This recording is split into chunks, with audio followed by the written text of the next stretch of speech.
자, 부동산 가치의 여러 가지 원칙 중에서 이 부동산에 있어서 거기 보시면은 이 판단에 가장 중요한 전제가 되는 원칙이 이 최유효 이용의 원칙입니다.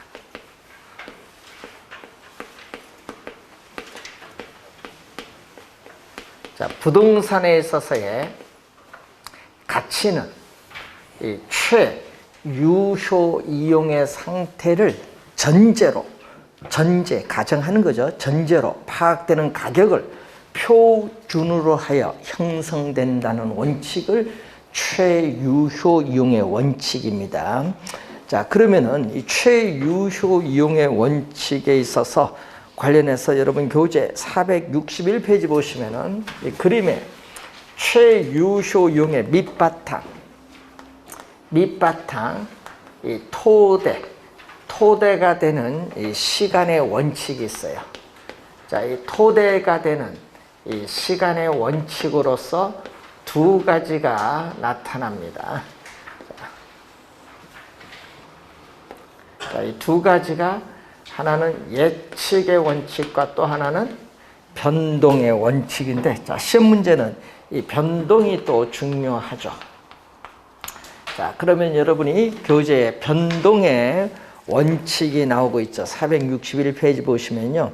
자, 부동산의 가치에 영향을 미치는 가치 형성 요인은 항상 변동하고 있습니다. 그래서 부동산 가치 또한 이러한 변동의 과정에서 형성되고 변화를 한다는 원칙을 변동의 원칙이라고 합니다. 자, 그럼 변동의 원칙은, 자, 부동산 가치에 영향을 미치는 가치 형성 요인은 항상 변동하기 때문에 부동산 가치는 특정의 이 기준 시점에서만 타당성이 인정된다. 자, 여러분 기준 시점이 또 상당히 우리 중요하다고 하죠. 이 대상 물건, 기준 시점은 대상 물건의 감정평가액을 결정하는 기준이 되는 날짜거든요. 대상 물건의 감정평가액을 결정하는 기준이 되는 날짜, 기준 시점 확정이 필요하고요.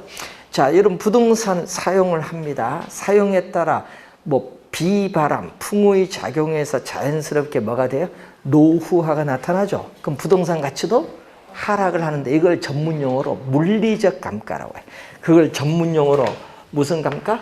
네, 물리적 감가. 이제 용어 하나하나 좀 배울게요. 네, 물리적 감가라고 해요. 자연스럽게 노후화가 진행되면서 부동산 가치가 하락을 한다. 물리적 감가와 또 관련 있는 그러한 내용이 되겠습니다. 자, 그리고 462페이지 보시면은 이제 예측이익의 원칙이 나오죠. 자, 재화의 가격은 그 재화의 장래의 수익성이라든지 뭐 쾌적성 등에 관한 예측을 반영하여 결정된다는 원칙입니다. 그래서 부동산에 있어서의 가치는 과거 및 현재 이용 상태에 결정되는 것이 아니라 뭐죠? 우리 예측이 나오니까 미래를 예측한다는 거죠. 그래서 장래의 토지의 이용 상태를 우리가 예측을 반영을 해야 한다는 원칙입니다. 그래서 예측에서 시험에 나오면은 여기는 부동산 가치를 내죠. 자, 여러분이 우리 부동산 가치 개념 아까 배우셨죠? 자, 부동산 소유에서 비롯되는 장래의 이익 또는 편익을 현재 가치로 환원한 값을 뭐라고 한다? 부동산 가치인데 이때 장래 이익이 예측이 가능해야 부동산 가치를 구할 수 있다, 이런 얘기죠. 그래서 부동산 가치 개념 근거와 관련 있는 것은 무슨 원칙? 예측의 원칙이 되죠. 자, 그래서 부동산 가치 개념과 우선 관련이 있다. 밑에서 거기에 예측의 원칙 3번에 동그라미 1번 있죠. 동그라미 1번에 개념이 나와 있습니다. 그거 체크해 두시면 되겠네요. 3번에 1번 지문 체크해 두시면 되겠죠. 자, 그리고 밑에 이제 균형이 나오는데, 자, 여러분 이제 최유효 이용의 내부 요인이 이렇게 그림이 4가지가 나와요. 자, 최유효 이용의 원칙과 이렇게 직접적으로 이렇게 관련이 있는 원칙들을 얘기합니다. 자, 최유효 이용과 이렇게 다 직접 이렇게 관련이 다 돼 있어요. 자, 그 중에 무슨 원칙? 요 네 가지를 합쳐서 네 가지를 내부요인, 최유효 이용의 원칙의 내부 요인에 지금 무슨 원칙이냐면 균형. 여러분 26회 시험도 그렇고 28회도 그렇고 균형이 정답인데 하여튼 균형은 우리 출제위원이 진짜 좋아한다. 균형은 올해도 정답 물을 가능성이 상당히 높거든요. 균형은 시험에 많이 출제되는 정답을 많이 묻습니다. 자, 그 균형을 한번 보시면은 부동산의 유용성, 효용, 부동산의 가치를 최대로 발휘하기 위해서는 부동산을 구성을 하고 있는 내부 구성 요소들이 적절한 균형을 이루어야 됩니다. 그래서 내부 구성 요소 이 지문이 떴다 하면은 뭐와 관련이 있다? 균형. 예를 들면요, 내부 구성 요소 예를 들면요, 노동, 토지, 자본, 기업가의 경영 능력 이런 거거든요. 그래서 하여튼 시험 지문에 이게 뜨거든요. 내부 구성 요소가 지문에 나오면은 하여튼 균형. 내부 구성 요소 간에 이 결합을 해야 되죠. 생산 과정에서 그 결합에서 뭐를 이루어야 된다? 균형을 이루어야 돼. 그럼 균형이 이루어진다. 자, 여러분이 저들도 가끔 이제 보는 게 우리 TV에서 저 가끔 보는 게 구해줘 홈즈라는 프로가 있어요. 예? 그 공인중개사 하는 필독으로 봐야 되는 건데 중개 업무 요거 여러분 부동산 구하는 요령을 가르쳐 주잖아요. 근데 거기 보면요, 야, 진짜 저 설계 보면 아 진짜 아름답다, 잘 지었다, 설계 뭐 이렇게 보는데 우리는 또 그런 관점에서 안 봐. 딱 보는데 아 저거 왜 저 대지에 저렇게 높게 지었느냐, 바닥과 청장 사이에 여기 너무 높고 왜 복도를 가늘게 이렇게 저렇게 뽑았을까? 남들은 뭐 거기 쌍들내고 뭐 예뻐 보인다 근데 예쁜 게 아니라 저거는 나중에 냉난방비용 쓸데없이 많이 들어가네. 예? 그런 것도 우린 그런 거. 이 균형에 위배가 되면은 골치 아픈 거야. 균형이 위배돼서 아까처럼 냉난방비용, 복도가 청장이 너무 높아서 냉난방비용이 많이 들면 오히려 부동산 가치는 하락을 해요. 이걸 전문용어로 기능적 감가라고 해요. 시험 문제는 아까 사례 같은 것도 내고 기능적 감가는 무슨 원칙? 균형의 원칙. 네, 기능적으로 가치가 감소한다는 얘기예요. 기능면에서. 네, 기능면에서 부동산 가치가 감소를 한다. 기능적 감가는 균형의 원칙. 이것만 잘 기억을 해 두시면은 되는데 사례 같은 것도 많이 내거든요. 자, 여러분이 그 과거 30년 전에 33평 아파트 보면은 화장실, 욕실이 몇 개? 그때 당시에는 한 개예요. 요즘은 설계 기술이 많이 발달해서 뭐 3타입 형태의 평면 설계를 해서 요즘은요, 요즘 24평이 한 33평처럼 보이는 것 같아요. 예, 보면은 느낌이. 자, 그런데 화장실이 몇 개? 요즘 2개죠. 자, 김포 한강 신도시에 가봤거든요. 김포 한강 신도시 거기 가서 이제 일이 있어서요. 요거 6개월쯤 됐는데 그 반도 유보라고 있어요.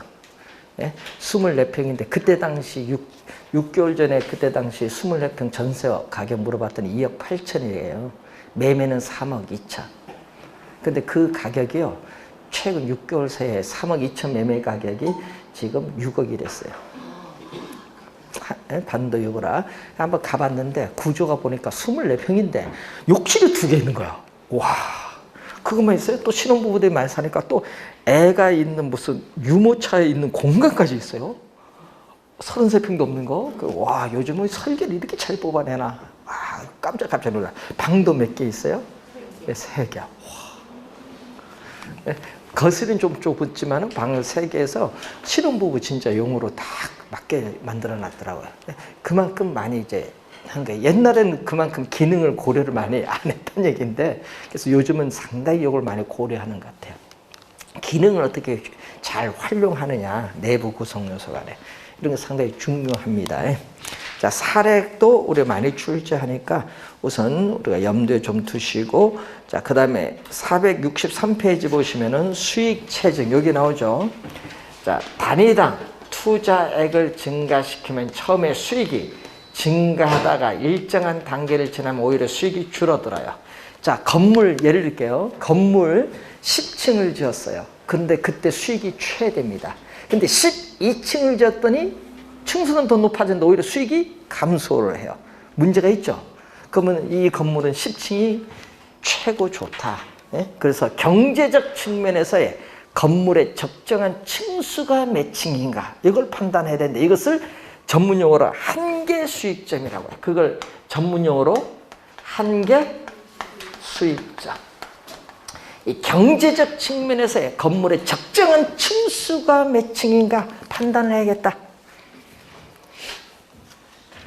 한계 수익점.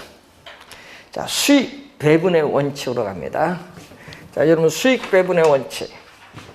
또 시험에 우리가 또 주의를 좀 해야 되는데, 수익 배분의 원칙을 다른 말로 잉여 생산성의 원리라고도 해요. 잉여 생산성의 원리인데, 자, 한번 예를 들게요. 생산 요소인 노동, 자본, 경영, 뭐가 있다? 토지가 있는데, 토지는 지리적 위치가 고정되어서 이동시킬 수 없다. 그럼 이 생산 요소를 어디 투입해요? 생산 과정에 이 내부 구성 요소를 생산 과정에 결합을 해서 투입을 하면은 거기서 뭐가 발생하죠? 총 수익이 발생을 하죠. 이 총 수익에서 뭐를 빼냐 하면요, 요걸 빼요. 요거에 대한 대가, 총 수익에서 노동에 대한 대가, 자본에 대한 대가, 경영에 대한 대가, 이걸 뭐죠? 움직일 수 있는 유동성, 움직일 수 있는 생산 요소. 토지는 위치가 고정되어 있기 때문에 이동할 수 없고, 요 나머지 세 개는 이동할 수 있다는 얘기예요. 움직일 수 있는 생산 요소에 대한 대가를 지불해. 노동에 대한 대가, 자본에 대한 대가, 경영에 대한 대가를 지불하니까 뭐가 남죠? 자녀가 뭐예요? 나머지 잉여예요. 자녀가 나머지 잉여. 그러니까 아까 잉여 생산성의 원리인데, 이 남아있는 수익, 대가를 지불한 남아있는 수익을 위치가 고정된 토지에 제일 맨 마지막으로 배분하라는 원칙이 수익 배분의 원칙이라고 하는데, 여기는 잔여란 말이 꼭 뜨거든요. 토지 잔여법이 나옵니다. 자, 맨 밑에 토지 잔여법의 이론적 근거 맨 밑에 밑줄. 하여튼 잔여의 또 동그라미치가 잔여라는 말이 나오면은 무슨 원칙? 수익 배분의 원칙. 잔여라는 말이 나오면 그거 하나 잘 기억을 또 해두시면 되겠고, 자, 465페이지에 기여를 공헌이라고 해요. 자, 여러분 요 기여의 원칙을 공헌의 원칙. 기여한다. 자, 부동산에 있어서의 가치는 부동산을 구성하는 각 구성 부분에 의해서 결정된다는 원칙을 얘기합니다. 그래서 부동산을 구성하고 있는 각 요소가 부동산 가격에 기여하는 기여도의 영향을 받아 결정된다는 원칙. 기여도의 영향을 받는 거예요. 기여도를 다른 말로 공헌도라고도 하죠. 기여도를 공헌도라고도 합니다. 자, 그러면은 부동산에 있어서 예를 들게요. 자, 토지에 이렇게 건물이 있어요. 1층, 2층이 있는데 추가로 비용을 투입을 해서 3층을 뭐 한다? 증축을 하고자 한다. 자, 이 비용을 투입을 해서 3층을 우리는 증축을 하고자 한다. 이때 이 3층의 일부분이 이 전체 부동산 가격이나 수익 획득 정도에 어느 정도 기여하느냐. 이 3층의 일부분이 전체 부동산 가격이나 수익 획득 정도에 어느 정도 기여하느냐. 이 기여가 많으면 증축해야 돼요. 근데 기여가 별로 없다. 그럼 증축할 필요가 없겠지. 그 판단을 해야 돼. 그래서 비용을 추가로 투입을 하느냐 마느냐. 그래서 투자에 있어서의 뭐를 적정성 여부를 판단해야 돼. 추가 투자 적정한가 아닌가. 그래서 추가 투자의 적정성 여부를 판단을 해야 됩니다. 자, 거기에 3번 내용의 1번 끝에 추가 투자의 적정성 판정에 유용하게 활용되어 있고, 자, 그리고 그 세 번째 내용의 동그라미 세 번째 뭐냐? 부동산의 전체 가치는 각 구성 부분의 전체 가치의 기여도를 합한 것이지 뭐를 합한 것이 아니다? 생산비를 합한 것은 아니다. 기여도를 합한 것이지 생산비를 합한 것은 아니라는 점.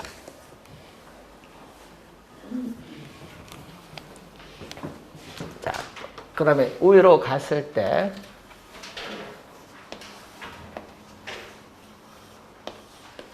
자, 요 세 가지는 최유효 이용의 원칙이에요. 요거는 외부 요인.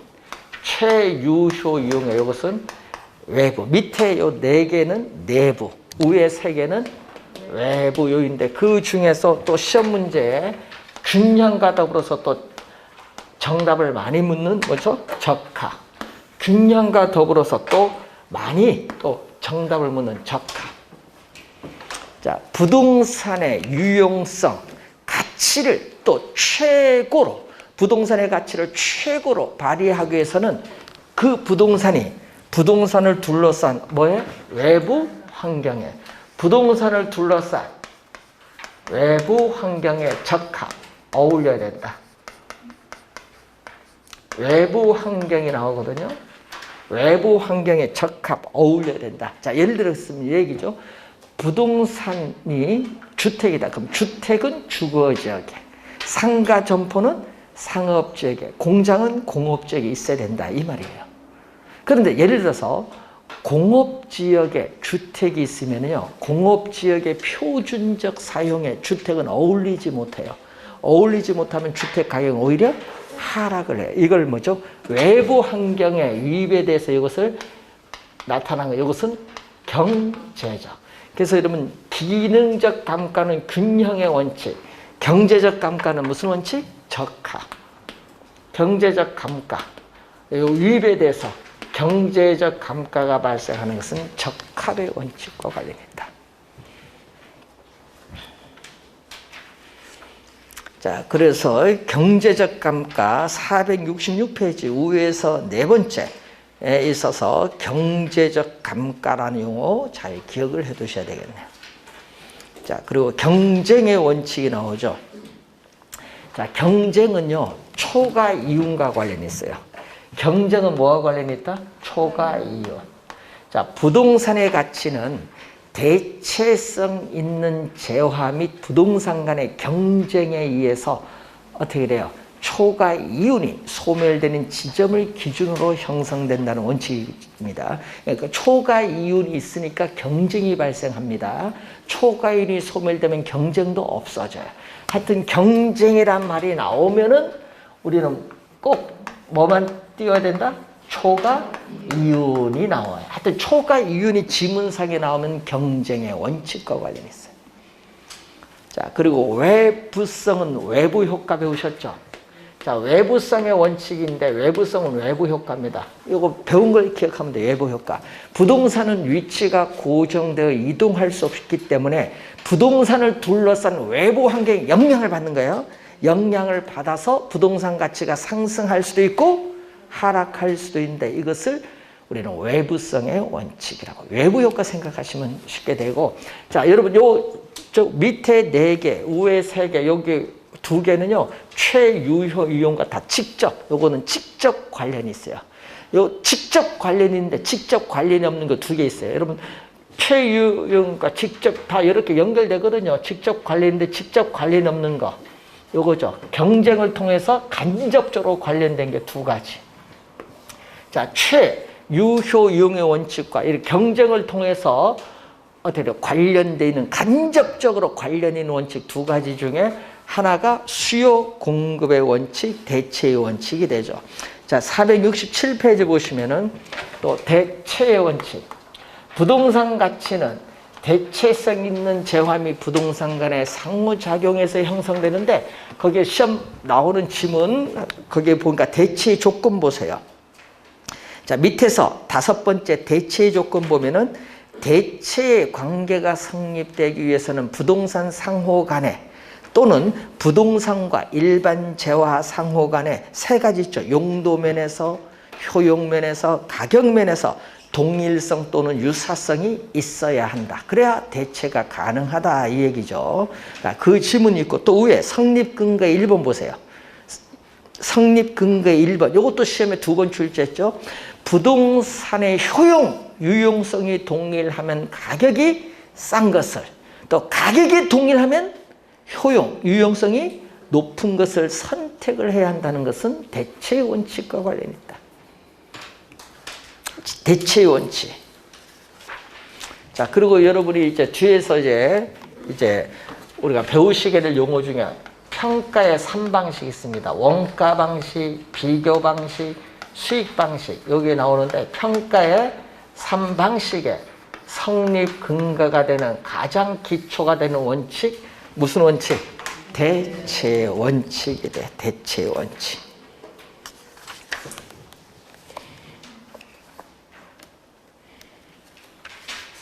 자, 이건 뒤에 가서 또 배울 용어고, 그 다음에 468페이지 오시면은 수요 공급의 원칙. 자, 부동산 시장에서 부동산을 사고자 하는 수요와 공급이 뭐한다? 만나서 가격이 결정이 되고, 그 가격이 또 수요와 공급에 영향을 미치는 것을 가격의 이중성이라고 하는데, 가격의 이중성과 관련이 있다. 수요 공급의 원칙은 가격의 이중성과 관련이 있다.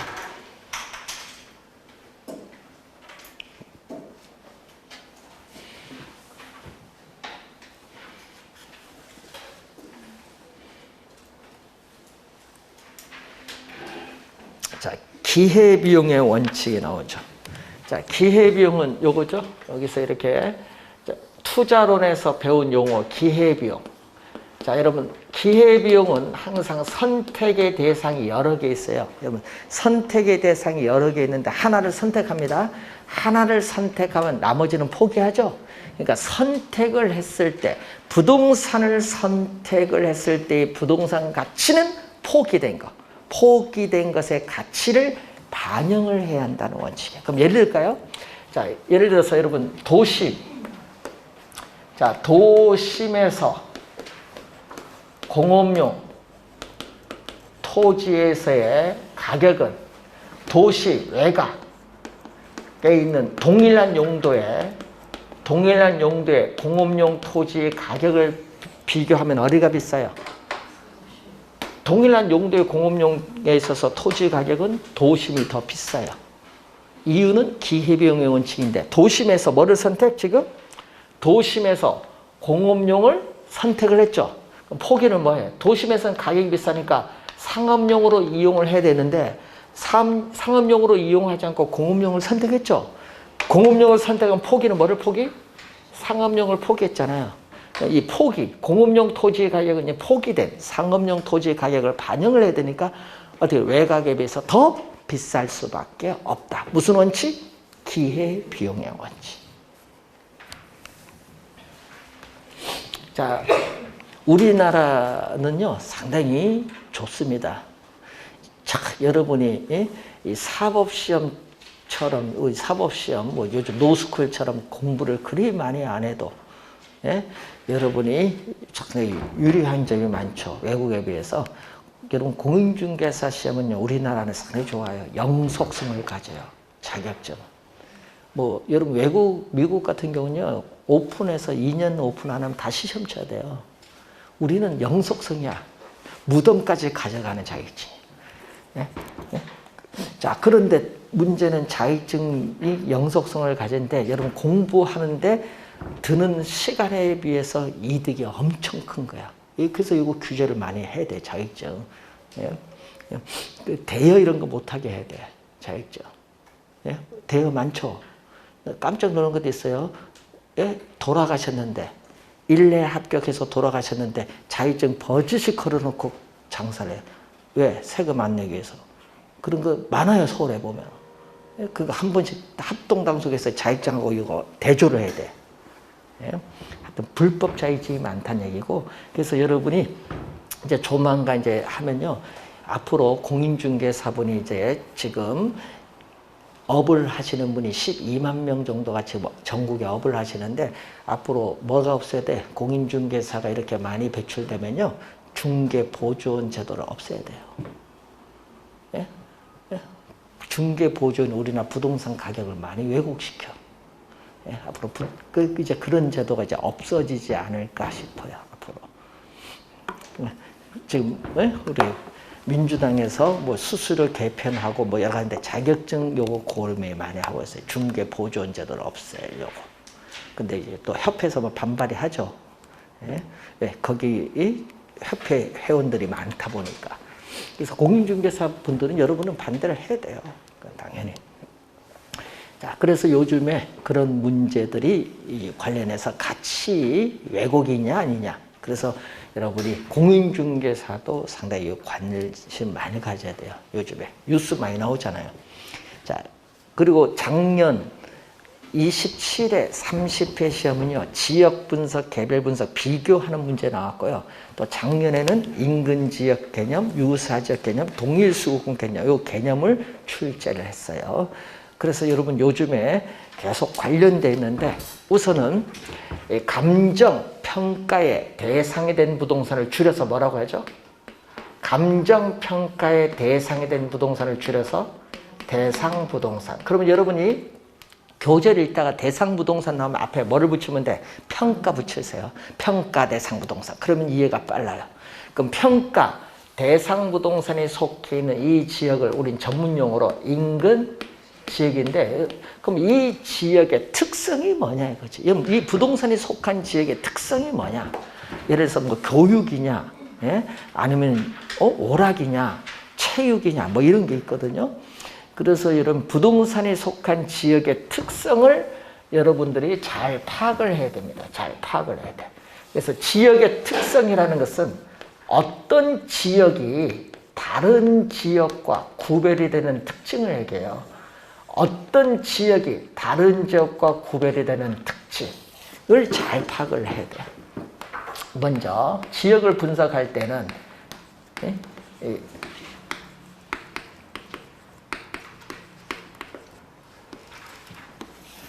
우선 지역의 특성을 잘 파악을 해야 돼요. 그래서 그 지역 내 부동산들이 요것만 있는 게 아니잖아요. 평가 부동산만 있는 것이 아니라 이 부동산과 대체 경쟁 관계에 있는 부동산들이 상당히 많죠.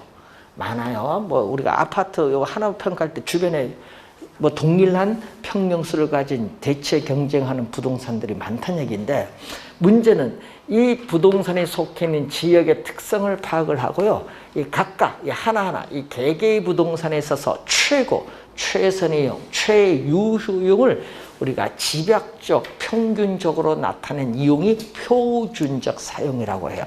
그래서 이 표준적, 그 지역 내 부동산들의 하나하나의 최유효용의 집약적이고 평균적인 이용 방법, 이걸 표준적 사용이라고 하는데 이 표준적 사용의 형상과 장래 동향을 명백히 해서 뭐를 가격 수준 또는 가치 수준, 여러분 가격 수준 또는 가치 수준 같습니다.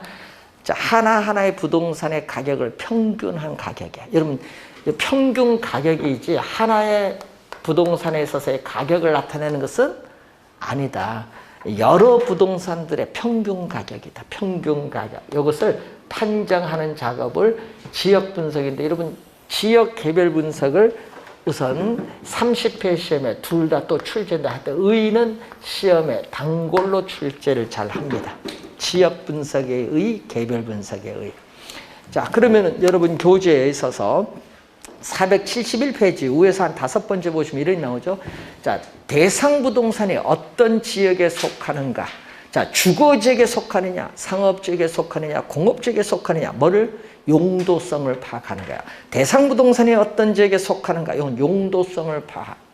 두 번째는 뭐죠? 그 지역의 특성은 무엇인가?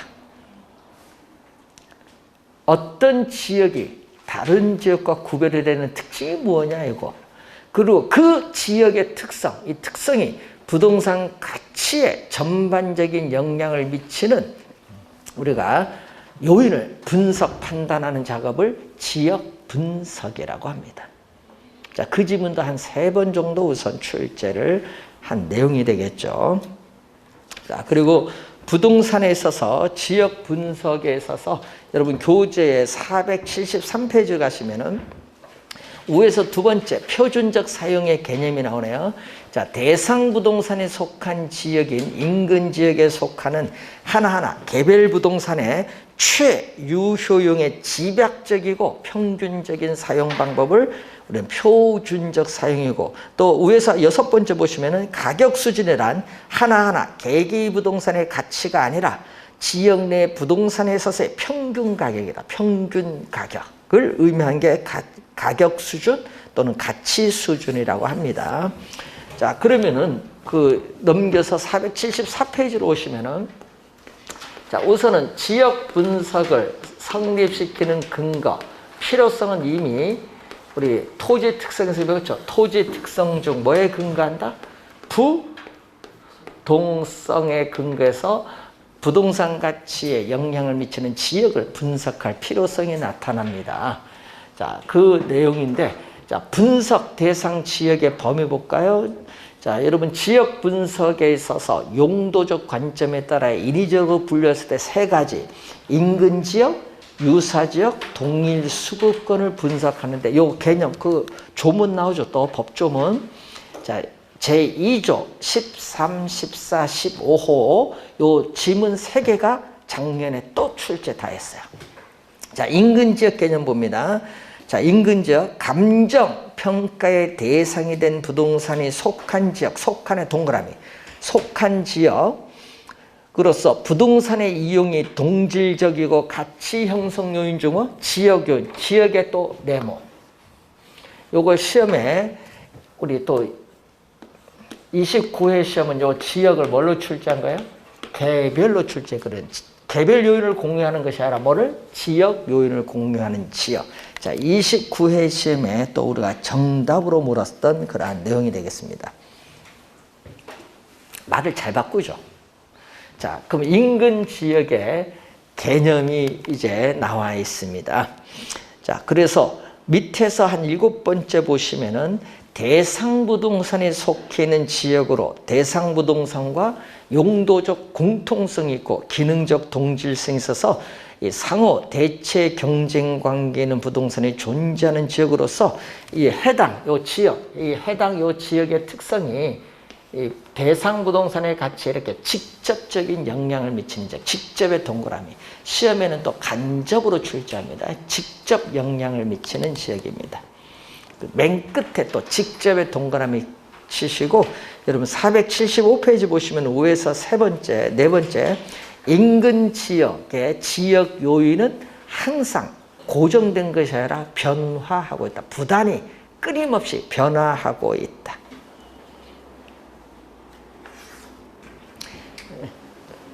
그래서 인근 지역은요, 고정 경직된 것이 아니라 변하는 거예요.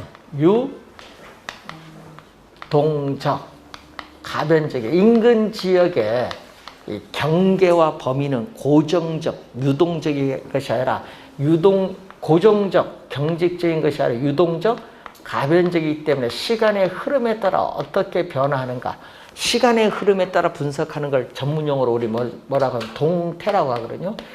시간의 경과함에 따라 어떻게 변화하는가를 분석하는 것을 동태라고 해요. 동태적 분석을 하게 돼요. 시험 문제 하여튼 개념은 중요합니다. 자, 그래서 여러분 교재 476페이지에 그 표 밑에 보시면 이렇게 나와요. 인근 지역의 범위를 광범위하게 설정을 하면요, 사례 자료 수집은 쉬워요. 그런데 용도적 동질성이 떨어지기가 쉽기 때문에 가격 수준 판정이 어려워질 수 있어요. 근데 인근 지역의 범위를 너무 좁게 설정을 하면요, 사례 수집이 곤란하다는 또 문제가 발생할 수 있습니다. 자, 그리고 바로 밑에 또 이렇게 나오죠. 인근 지역의 범위는 국토의 계획 및 이용에 관한 법률상의 용도 지역과 반드시 항상 일치하는 것은 아니다. 예? 용도적 하면 뭐 도시지역, 관리지역, 농림지역, 자연환경 보전지역죠. 이 용도지역과 항상 일치하는 것도 아니고 읍면동과 같은 행정적 구역과도 항상 일치하는 것은 아닙니다. 자, 그런 의미 확인해 보시기 바라고요. 자, 그리고 유사적으로 가서 478페이지에 밑에서 거기에 5번째 유사적 개념이 나오죠. 자, 유사적은 대상 부동산이 속하지 아니하는, 자, 이 그림 보니까 대상 부동산이 여기에 속하지 아니하는 지역으로서 인근 지역과 유사한 특성을 갖는 지역을 말합니다. 요 개념 작년에 또 출제했죠. 자, 그럼 유사지역은 어떻게 나와요? 유사지역은 인근 지역과 그림에서 보는 지리적 위치는 다른데 또 대상 부동산의 가치 형성에 간접적으로 영향을 미치는 지역입니다. 자, 479페이지 우에서 두 번째 지리적 위치는 다르지만 용도적 기능적으로 유사하다. 유사하다. 얘기죠. 여러분 그림에서 보듯이 인근 지역이 주거지역이면 유사지역도 주거지역, 인근 지역이 상업지역이면 유사지역도 상업지역, 용도적 기능적으로 유사하다. 그리고 유사지역은 이렇게 인근 지역과 인접할 수도 있고 인접하지 않을 수도 있다. 그러니까 반드시 지리적으로 인접할 필요는 없다는 거. 예? 지리적으로 인접할 필요가 없다는 걸 염두에 두시고 요걸 포함한 요 얘기. 자, 작년에 인근 지역의 개념, 유사지역 개념, 동일수급권. 여러분 동일수급권의 개념은 28회 시험과 31회 시험 두 번 또 개념이 출제를 했습니다. 자, 여러분 교재 보시면은 우리가 479페이지에 나와 있죠. 자, 동일수급권이란 대상 부동산과 대체 경쟁 관계가 성립을 하고 가치 형성에 서로 영향을 미치는 관계 있는 다른 부동산이 존재하는 권역을 말하고 인근 지역과 유사 지역을 포함한다. 이 지문이 28회 시험과 31회 시험에 또 출제를 한 용어죠. 두 번. 자, 여기서 주의해야 될 것은 유사 지역은 이렇게 유사 지역은 동일 수급권 내부에 존재할 수도 있고 밖에 외부에 존재할 수도 있기 때문에 유사지역을 얘기할 때는 항상 동일 수급권 안에 있는 유사지역. 왜냐? 동일 수급권 여기까지만 사례를 수집할 수 있어요. 그래서 사례 수집에 있어서 가장 먼 거리 최원방 권역이에요. 사례 수집의 최원방 가장 먼 거리는 권역이 있기 때문에 요 벗어난 여기서는 구할 필요가 없다. 여기까지만 구한다. 요 안에 있는 범위까지만. 그래서 이 동일 수급권의 범위를 보면요. 부동산 용도에 따른 분류를 종별이라고 해요. 자, 여러분 위에서 480페이지 위에서 5번째 보시면은 종별이라는 것은 용도에 따른 분류를 얘기합니다. 이 종별, 규모, 성격에 따라 동일 수급권의 범위는 어떻게 돼? 다르게 나타나는데 그 내용이 거기에 나와 있죠. 우선 시험 지문에 동일 수급권에 있어서의 범위를 물을 때 우선 시험 문제에 많이 출제되는 용어가 뭐죠? 우선 주거지. 자, 주거지의 동일 수급권의 범위는 도심으로 통근 가능한 지역 범위와 일치하는 경향이 있어요. 그런데 문제는 지역적인 선호도, 지역의 명성, 품위 등에 따라서는 주거지의 동일 수급권의 범위는 보다 좁아지기도 한다. 예를 들어서 소문난 고급 주택지역은 대체지역이 없죠. 그래서 그때는 주거지의 동일 수급권의 범위는 좁아진다는 거죠. 자, 상업지는 고객이 존재하는 지역을 배후지라고 합니다. 이 배후지를 배경으로 하여 이 동일한 상업에라는 수익을 올릴 수 있는 지역 범위와 일치하는 경향이 있는데, 자, 여러분이 보통 상업지인 편의점보다는 고도 상업지인 백화점이 고객이 더 원거리에서 찾아와요. 그래서 고도 상업지의 동일 수급권의 범위가 보다 더 넓다는 것을 알 수 있습니다. 자, 공업지는 생산성과 관련이 있으니까 이 비용 면에서 경제성, 생산의 효율성에 관한 대체할 수 있는 지역 범위와 일치하는 경향이 있어요.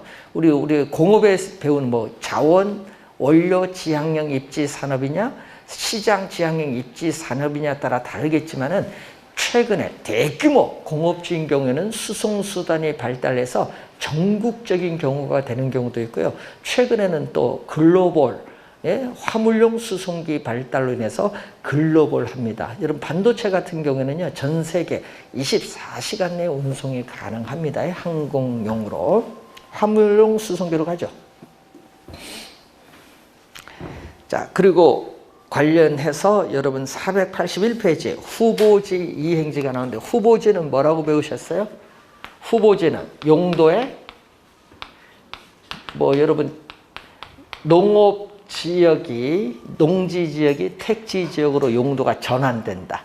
이행지는 택지 내에서 뭐 상업지가 주거지로 바뀐다. 뭐 이런 얘기죠. 이행. 그래서 전환, 이행 후에 용도적 지역과 일치하는 경향이 있는데, 특히 뭐가? 시험 문제는 이 지문을 또 주의해요. 성숙도가 낮다. 자, 성숙도가 낮다는 것은 바로 건축할 수 없다. 자, 성숙도가 낮은 경우 하면요, 바로 즉시 건축할 수 없다 이 얘기예요. 그렇기 때문에 이때는 전환 또는 뭐죠? 이행전. 전환 또는 이행전. 전입니다. 용도적 지역과 일치하는 경향이 있다.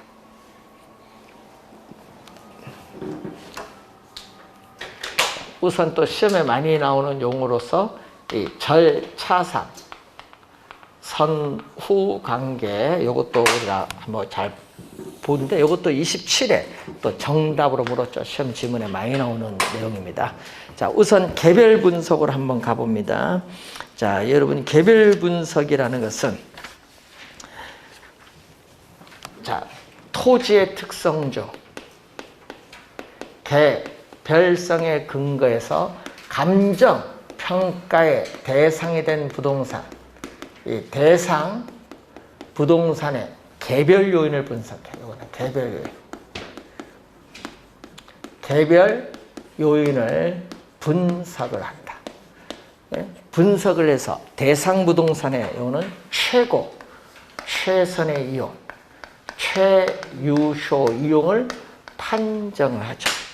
최유효 이용을 판정해서 구체적으로 대상 부동산의 가격 또는 가치, 가격 또는 가치를 구하는 것을 목적으로 하는 게 개별 분석.